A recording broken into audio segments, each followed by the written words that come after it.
What's up, YouTube? It's your boy. I'm everyone's boy, the Ticket Monster. Today, on my first ever show, I have my first guest ever, Styker. I don't know how to pronounce his name, but I'm going to get to him. Chocolate Papi is his wrestling name. This man is wrestling in California. He's a pro wrestler. You guys know me. I got the wrestlers. I'm getting the basketball stars, the football stars. But this guy right here, he's big time. He's colorful. And then he's right here. So say hello, man. Chocolate Papi, man. Hello, going, TK Moss and all your people out there. I don't know, you got a name for your fans? You got like a fan base name? Nah, I haven't got a name yet, man. The TK Maniacs. Hey, I like that. Some TK shit like Maniacs, the Moss Maniacs, man. There you go, something like that. It's pretty cool, man. I don't know, but I haven't really thought about it, man. But it sounds good, man. Moss Maniacs. I know you in California, so you're a Raiders fan. I am a Raiders fan. I actually got them tattooed on my chest. I keep it that cheesy around here. Yeah, I can't pull my shirt down, but it's there. I got that, Golden State Warriors, Oakland, I got Nevada on my chest, man. You know, just kind of all the things that make me who I am.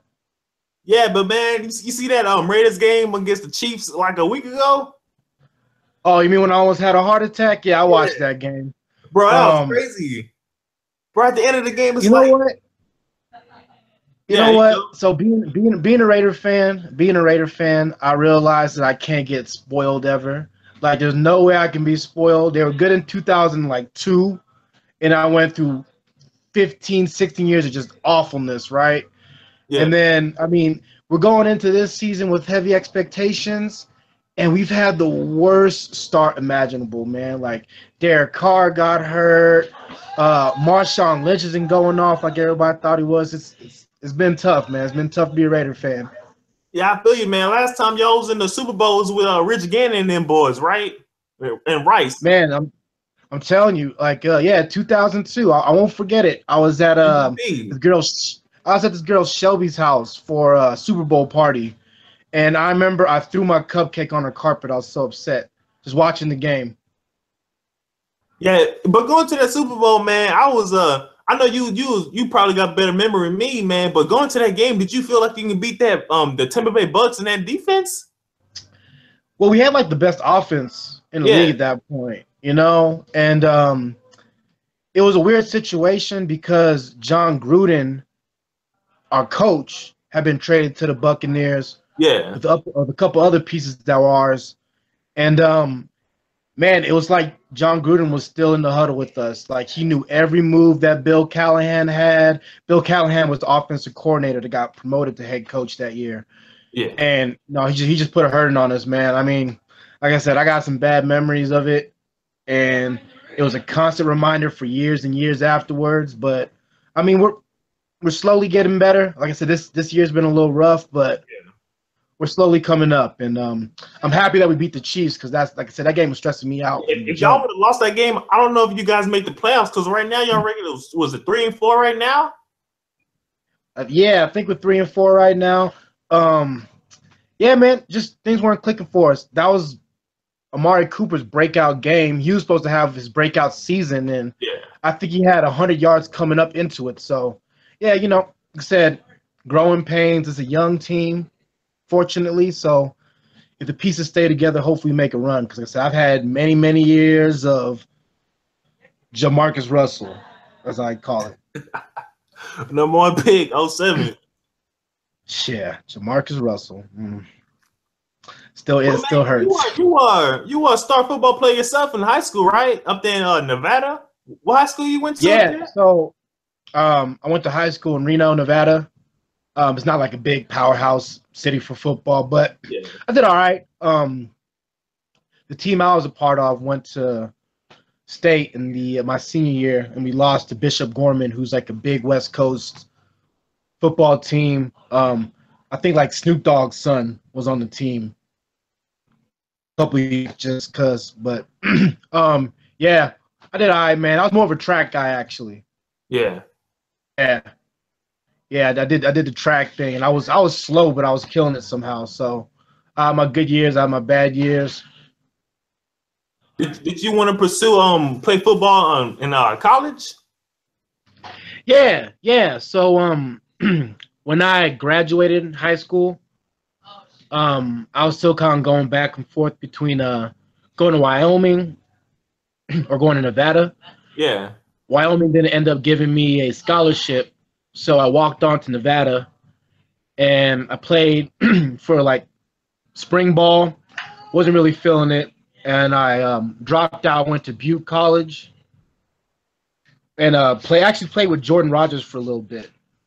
And I did like a year there, and then I just said forget it. My football career after high school is pretty short, but I'm actually glad that I'm done with it because it allowed me to move on to different things.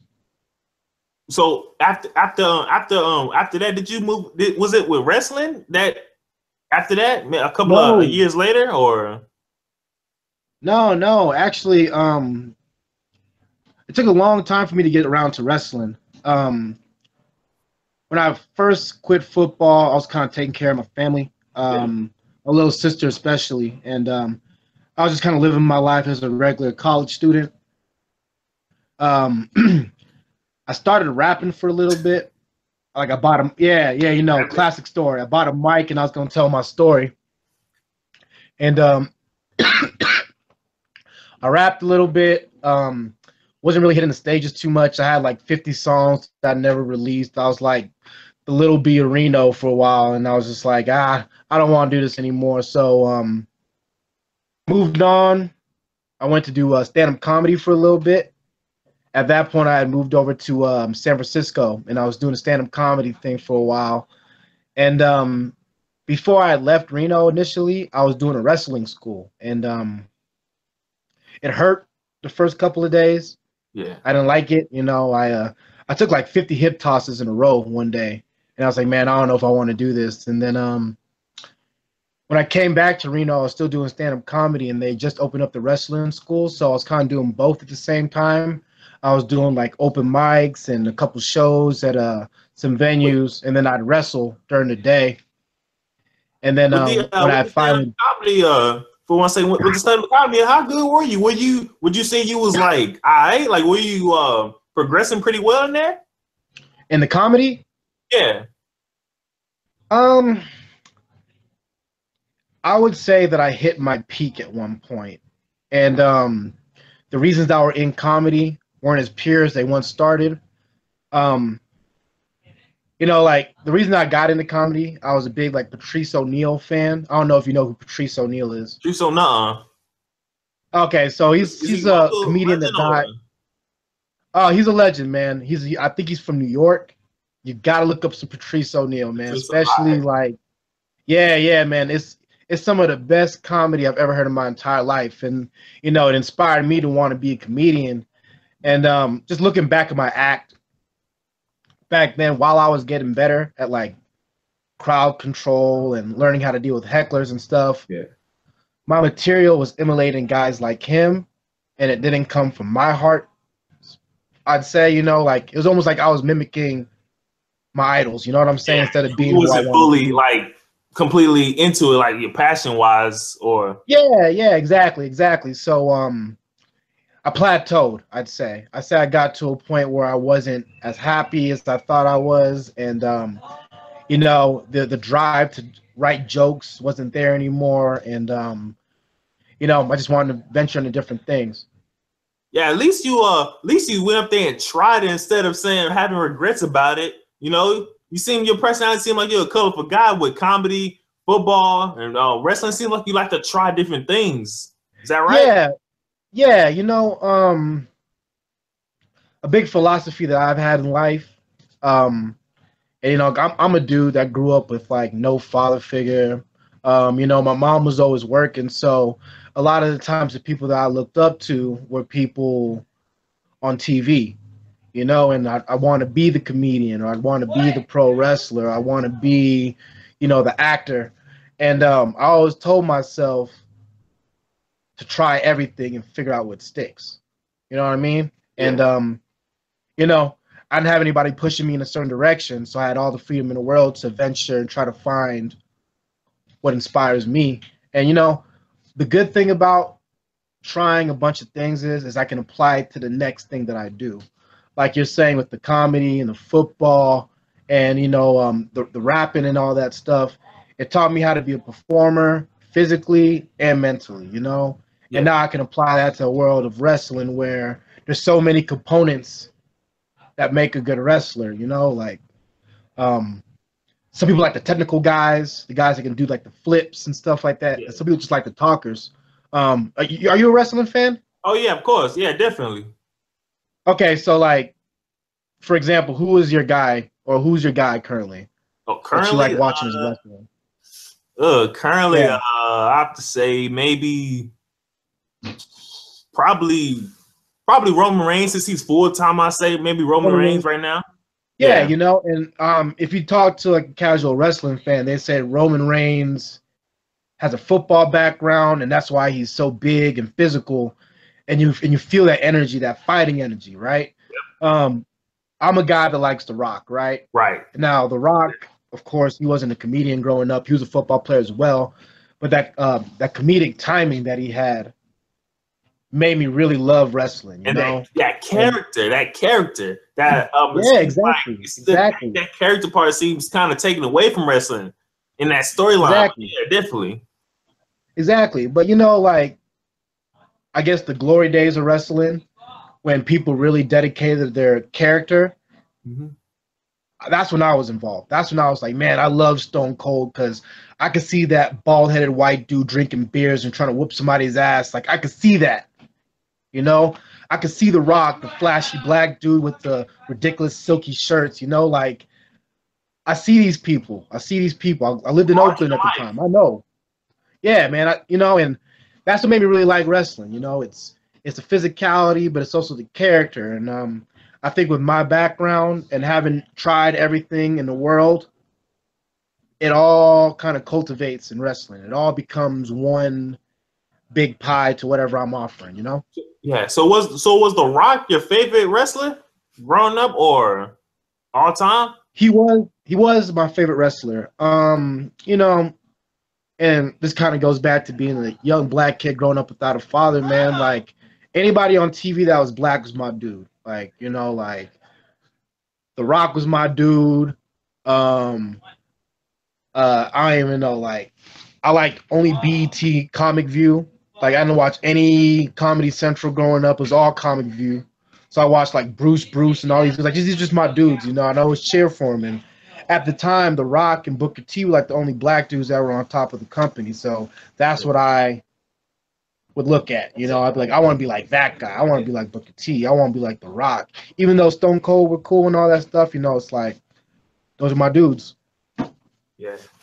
One of those things like sis, something about this character, man. This is The Rock. He was electrifying. He was different. He was flashy. He talked. He backed it up. It was just, and then with Booker T too. A lot of people forget Booker T.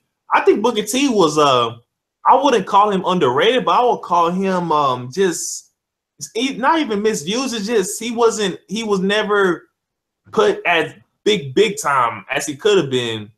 And I'm talking about when he came into WWF with Raw and stuff, especially around 03. I don't think Booker T was used to his highest potential. So I don't want to get on my high horse here and get all preachy. I feel like he was misused, and I feel like they didn't understand how to use him. In my opinion, I think that the wrestling community doesn't really understand how to use black talent. Like, when you get to that level. So like WWE, for example, The Rock was just The Rock. So like, all right, cool. Y'all like it, so we like it. Whatever, right? Right. On Booker T's end, when he was in WCW, they just saw how The Rock was gaining popularity, and they try to make Booker T The Rock, right? Yeah. When Booker T came up with the Harlem Heat, and I loved the Harlem Heat. The Harlem Heat was awesome. They came out to that like hip hop music. They come out with the fire. It was dope, man. And if they would have let him just kind of do what he wants to do, I think that they would have found a bigger audience with like the black community because like, a lot of times you see dudes in the WWE or the W or WCW wherever they are now, and you'll see it and it feels like a hip hop guy. It's just in California. I had a dude who wanted to hire me to be part of his wrestling promotion, and he wanted me to be um, like basically like 50 Cent is what I got from it. He wanted me to come out with like a bulletproof vest and a gold chain and like a watch and like okay, I'd get it if it was me, like if I was 50 Cent trying to be pro wrestler, I'd understand, right? But I think that's kind of like because wrestling's such a broad view. They look at it broad. They don't look at the narrow subsections of society. Sometimes they do. But for the most part, it's like, oh, you're Native American. Well, here's your feather headdress. Like Tatanka, right? Yeah, exactly. And then Eddie Guerrero and some other Indians too, I believe. Most of them. Yeah, well, and Jinder Mahal's from Canada. Right. I think he grew up in like Toronto. Yeah, or what's it, Vancouver or something like that. Yeah, but to bring it back around, yeah, I don't think that Booker T was used the right way because they didn't know how to use a popular black guy, And they didn't even he wasn't even a world champion until Vince Russo got there in 2000. Was it there? Yeah. So, I mean, there, and then by the time that happened, WCW was pretty much gone. It was pretty much WWF beat him in the ratings that time. Yeah, and there was other factors to that too. Hulk Hogan was still there, and he kind of had his chokehold on the company and everything like that. I mean, like, without boring you with too much wrestling history, there was a big spill out where the crowd got involved and Jeff Jarrett basically just laid on the mat while Hulk Hogan pinned him, and they just stripped the belt of him and gave it to Booker T at the end of the night. Like, just craziness on live pay-per-view, and that's a whole different story. But like I said, for me personally, like I said, it's just one of those deals where I'm happy I am where I am now because it gave me an opportunity to be creative with what I want to do. Yeah. And the good thing about wrestling is you can keep throwing stuff at the wall until it sticks, and once it sticks, you just roll with it, right? Right. Big thing. I said chocolate poppy in the middle of a promo. I was just ranting on the crowd, and I said, I told everybody to refer to me as chocolate poppy, and I got a chant like right afterwards. And then from here on out, I've been chocolate poppy. And what when did you start your wrestling training at? Was it? So I started in Reno. Okay. Yeah. So there's a team on, used to be TNA, now it's Global Impact Wrestling, I believe. Global Impact Wrestling, I think. The Reno Scum is who they are, and they're actually guys from Reno, of course. And I entered their school, and those are the guys that kind of show me the ropes, as they'd say. Yeah, so like what a lot of people don't understand is with wrestling, the training is. I mean, I've never been wrestling. I just heard and talked to different people. It's a lot of conditioning. It hurts. It hurts. That's what a lot of the people who don't watch wrestling, who say all this stuff is fake and all that. It hurts. So could you tell the people some of the training that you did down there? So I mean, first things first, you can't really fake a fall. I mean, if you watch a wrestling match, you'll see dudes land on their back 3 to, how many times in a match, and all that is taken into a toll. One thing wrestlers always say is be careful how many bumps you take because, you only have so many in your life before you can't do it anymore. And it's true, falling down hurts. A lot of the times you're not going to wrestle people that are really good, and you end up having to take real punches because they don't know how to pull them in time. Yeah, I mean, like I said, it's scripted, so people call it fake immediately. They say, oh, they know who's going to win, therefore it can't be real. Yeah. But, it's that same argument people have been saying for years now. It's like, you watch Game of Thrones, and you know dragons ain't real. Right. And it's It's entertainment. entertainment. Right. It's entertainment, you know. Unfortunately, violence will always be entertaining to people. And if you can mix that with showmanship, you got a recipe for success, and that's what wrestling is. And then, so after Reno, did you go right to California for your matches? Or no, actually, my first match training. I trained for about a year before I actually debuted. Okay. And I debuted in like a battle royal at this place called SPW, which is Supreme Pro Wrestling in Sacramento. Yeah, I trained for about a year, and I got my first match out there in a battle royal, and then I did my first like singles event in Reno. Yeah,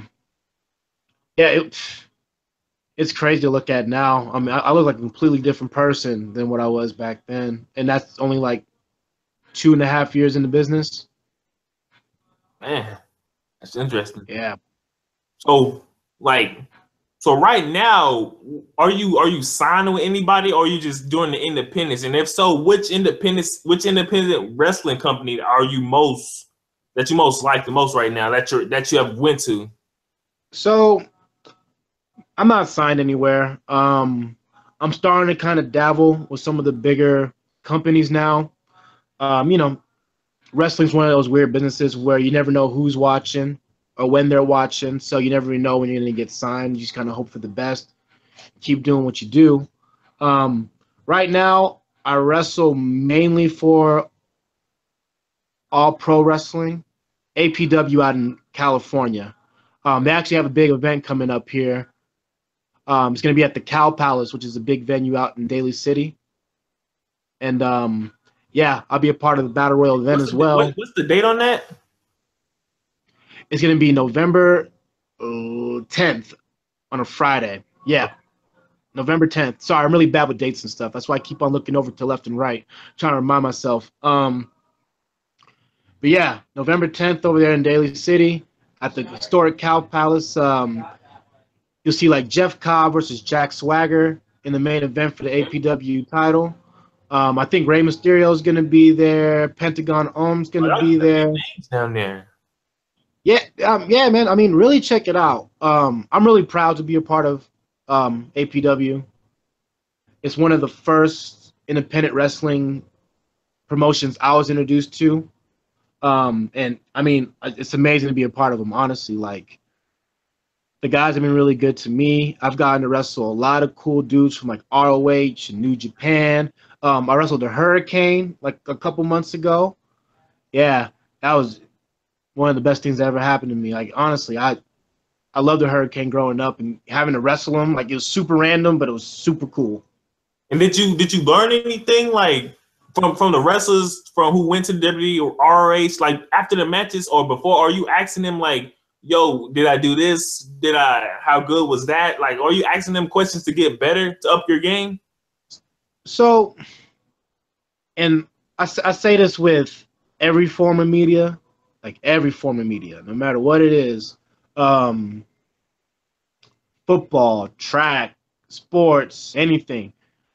You should always ask what I did wrong. I think that's really important. I think a lot of people rest on their loins and they'll say, oh, I did a good job, and you said I did a good job, therefore I did a good job. And then they'll stay the exact same. After every wrestling match I do, I ask what I did wrong first. I don't ask, are you good? I don't ask anything. It's like, what did I do wrong, right? Right. And, you know, people will tell you. People will tell you. And with wrestling, it's one of those deals where you're fortunate enough to learn from your mistakes as you go along. Yeah, I ask everybody what I did wrong. Not just the WWE guys, not just the guys at ROH or New Japan. I ask every single wrestler that I ever wrestled, what did I do wrong and what would be better, you know? Yeah. And also with that, is it any wrestlers in the past or right now or that you look at and try to emulate right now? No one in particular. Or with character or development? No one in particular. You know, wrestling's one of those things where you get to be creative, and it's one of those like copycat sports. So Yeah. you try to watch as many people as possible and get ideas and make them your own.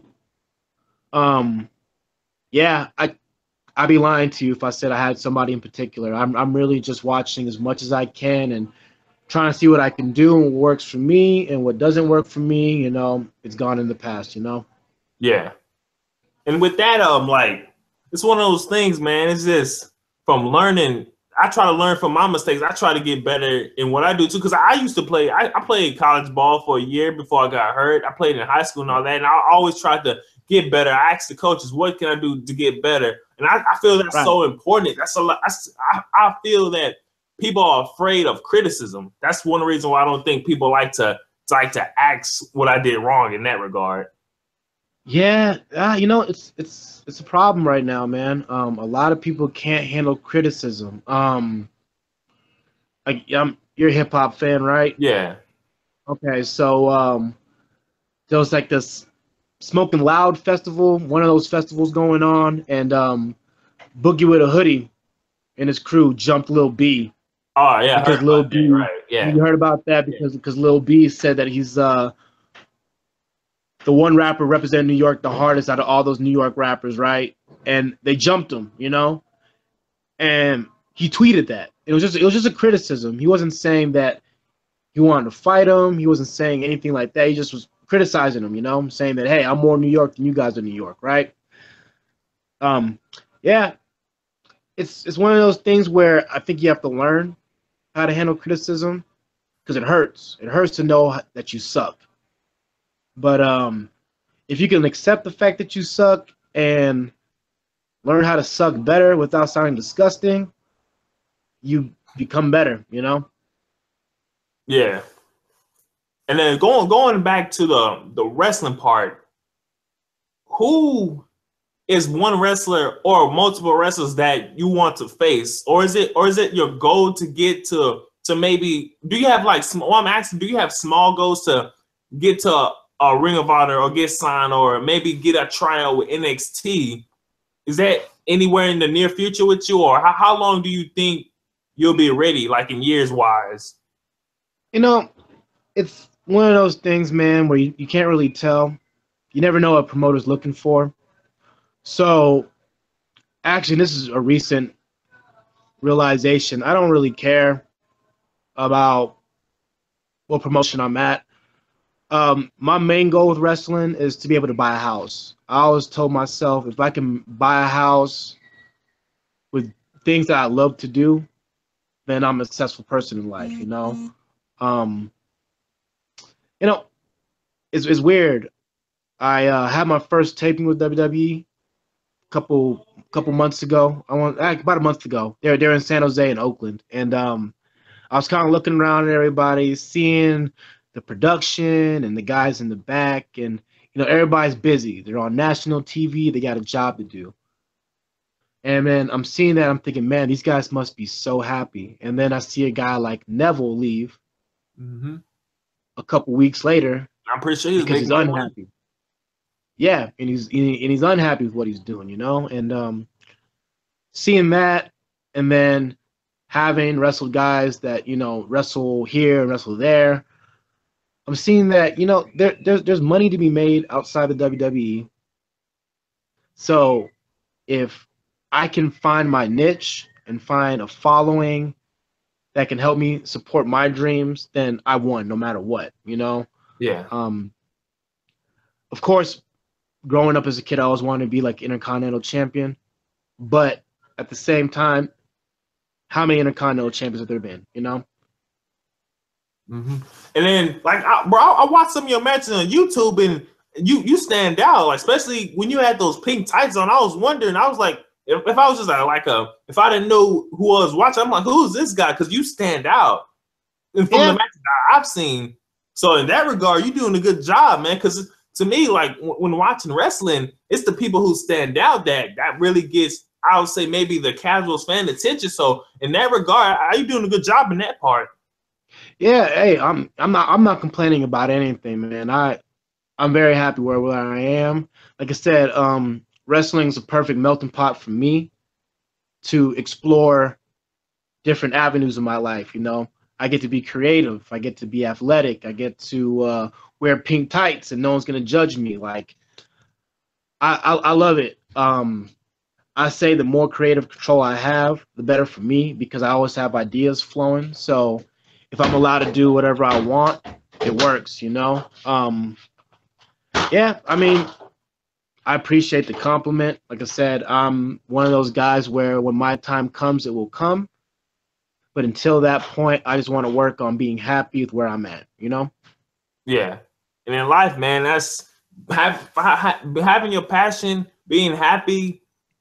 It's not always about having the most money because most, like you said, Neville had, I'm pretty sure he had big time money. He's unhappy, possibly. Yeah. You look at other guys in the world too. That's what's really all about, man. And it's not easy to find your passion. It's not.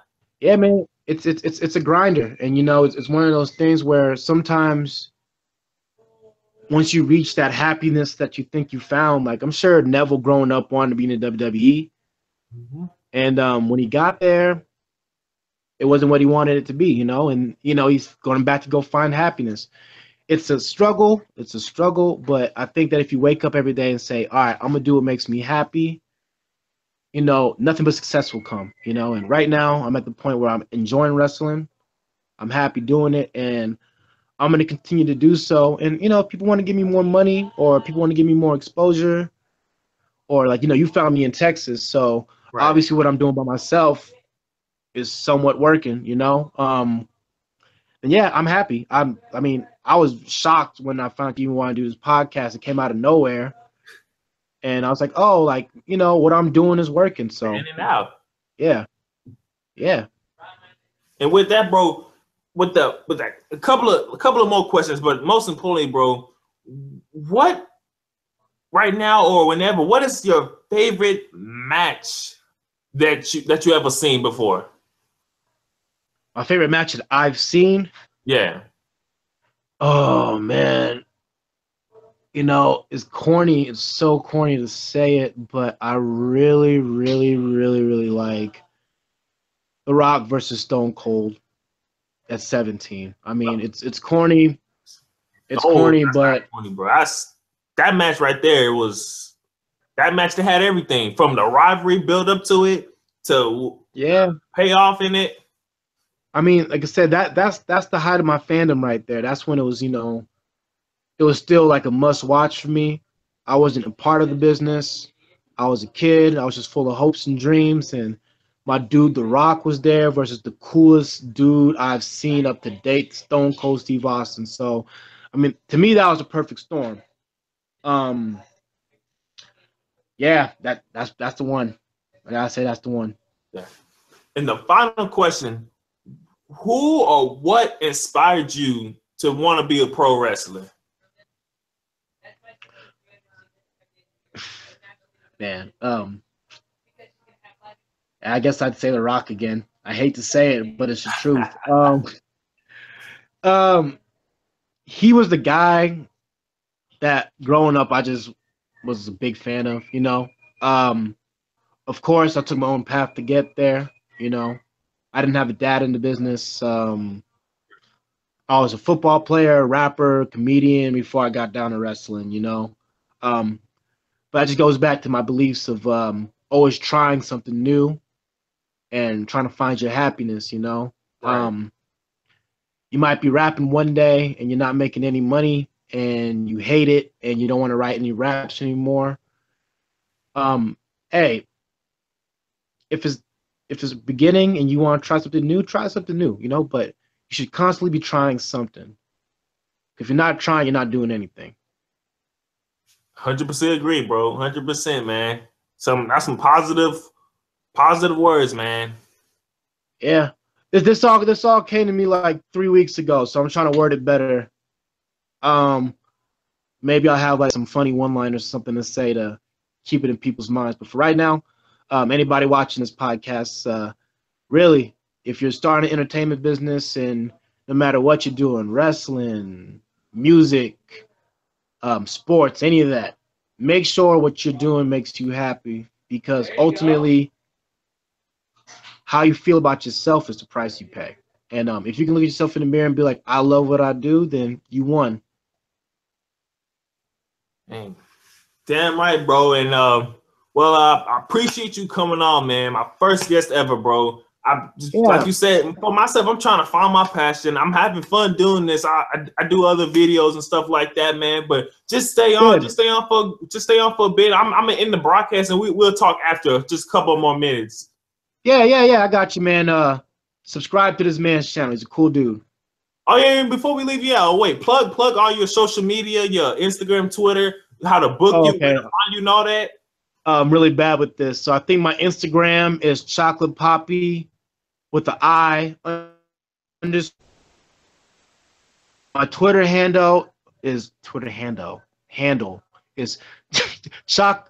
My Twitter handle is Choco Papi _BGC. If not, you can just search me on my name, Styker, Styker Ngongoseke, Ngoseke. I'm pretty sure I'm the only Styker Ngongoseke in the world. And yeah, man, just follow me on there. Those are the two sites that I do the most business on. Wrestling promoters, if you're watching this, hello. I'd love to visit Texas.